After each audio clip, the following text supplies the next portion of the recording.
Hello, this is Scott Manning-Stevens, professor of Native American and Indigenous Studies at Syracuse University and the curator of this exhibition, Native Prospects, Indigeneity and Landscape. One of the things I became aware of is a very deep critique against American landscape painting by many viewers, but especially by Indigenous Americans who feel both painted out of the American landscape or kind of set back in an almost mythical time period of an Edenic past that is gone and elegized by landscape painting at the same time as it performs our effective erasure. And that is a problem that I see and understand, that in some of these paintings that celebrate the beautiful natural world around us, they rely on a very romantic notion of wilderness. And a wilderness is usually an unpeopled place, whereas the North American landscape, of course, was the home and made the livelihoods of millions of people for thousands of years, even though it was being called a landscape absent of people. What it's largely absent of in North America are cities, which became the symbol of civilization for Europeans, but are not part of North American civilization per se. We have had some great cities, indigenous cities like Cahokia in what is now the Middle West, and Tenochtitlan, which is now Mexico City, etc. But by and large, in the Northeast, in the country we're in right now, it is a peopled wilderness, not a wilderness devoid of people. And it is a curated landscape where we have had our own interventions on the land, whether it be through foresting, clearing paths or meadows,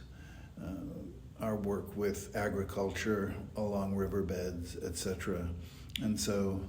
that problem was the one I wanted to face off the bat. And then in terms of what I hope that this does is, as an exhibit, I want it to be both a kind of an intervention and a critique, but also a conversation, because I think it is worth drawing attention to the fact that the traditional Hudson School landscape and those that follow it in the United States are overwhelmingly romantic and do, as they say, paint Native people out of their homelands. It's also been described as part of Manifest Destiny, kind of an advertisement, advertising Native lands there for the taking, as though you're not taking them from anyone or dispossessing people of them. And so I want to make that intervention with this, at the same time, recognize that there is a part of Native America that has always understood and appreciated the beauty of our natural surroundings. And very much as a lived place, our homelands, we value them on all different levels, but especially on the level that they provide for us in a very profound way, both for our livelihoods, but also our spiritual livelihoods. And that we are entrusted with the care of those spaces. And that what people see as a very pretty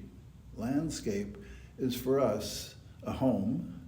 that requires nurture and care and foresight about the future and what our effects on it might be. And so that was part of my reason for wanting to include representations from the distant past, from our various cultures. That's why Powhatan's mantle and the Truro Wampum, they're both replica pieces, but they both stand for abstract conceptualizations of the land and our place on it, and the way we have to share resources and recognize each other's autonomy in that land.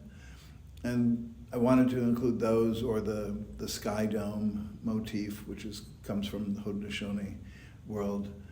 All of these things are ancient symbols, but at the same time, they have a through line to today's contemporary Native communities in the way we think about our responsibilities and our duties towards that nature we live in. And so the contemporary Native artists that I've chosen here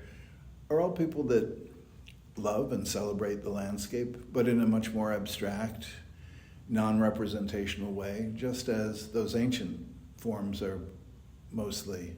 abstract and non-representational. They're mnemonic or symbolic. They call to mind aspects of the landscape, but they also call to mind the stories that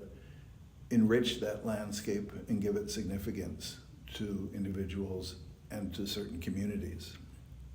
So I see in that concern by contemporary Native people for the kind of environmental degradation that is going on. I see delight in the beauty of the landscape, but also a critique in the dispossession of that landscape from its original inhabitants, and that's so clear in Kay Walking Stick's work, or in the work of Alan Michelson, looking at the river and how it has been, the Hudson River,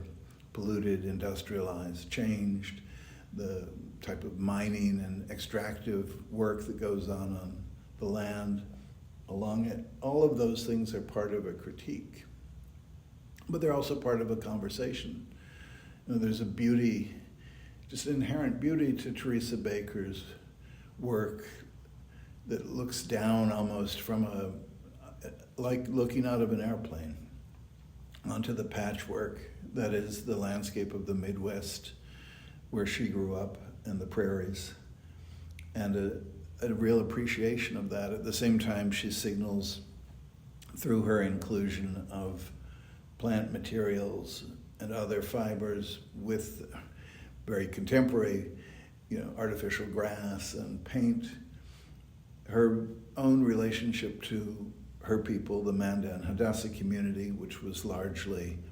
an agricultural community. And so there are those references to corn and other grasses and rice growing in their region. So I think that what I wanted to do is put these two things together, that of course any one of these artists and myself appreciate the beauty of Thomas Cole's work and those people that followed him. But we also understand a lot of it is elegiac, kind of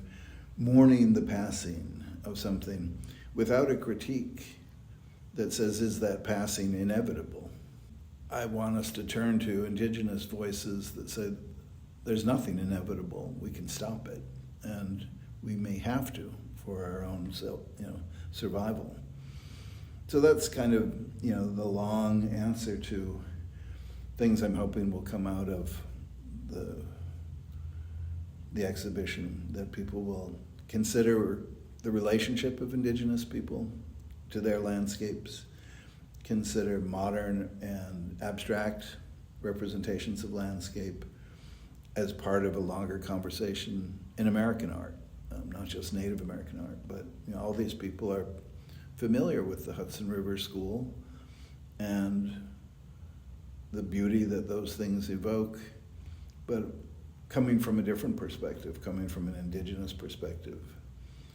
They bring other aspects to that conversation that have been ignored or just not known in the past, and I'm hoping to bring those to the fore. And that what people see as a very pretty landscape is for us a home that requires nurture and care and foresight about the future and what our effects on it might be. And so that was part of my reason for wanting to include representations from the distant past, from our various cultures. That's why Powhatan's mantle and the Truro Wampum, they're both replica pieces, but they both stand for abstract conceptualizations of the land and our place on it, and the way we have to share resources and recognize each other's autonomy in that land. And I wanted to include those, or the sky dome motif, which comes from the Haudenosaunee world. All of these things are ancient symbols, but at the same time, they have a through line to today's contemporary Native communities in the way we think about our responsibilities and our duties towards that nature we live in. And so the contemporary Native artists that I've chosen here are all people that love and celebrate the landscape, but in a much more abstract,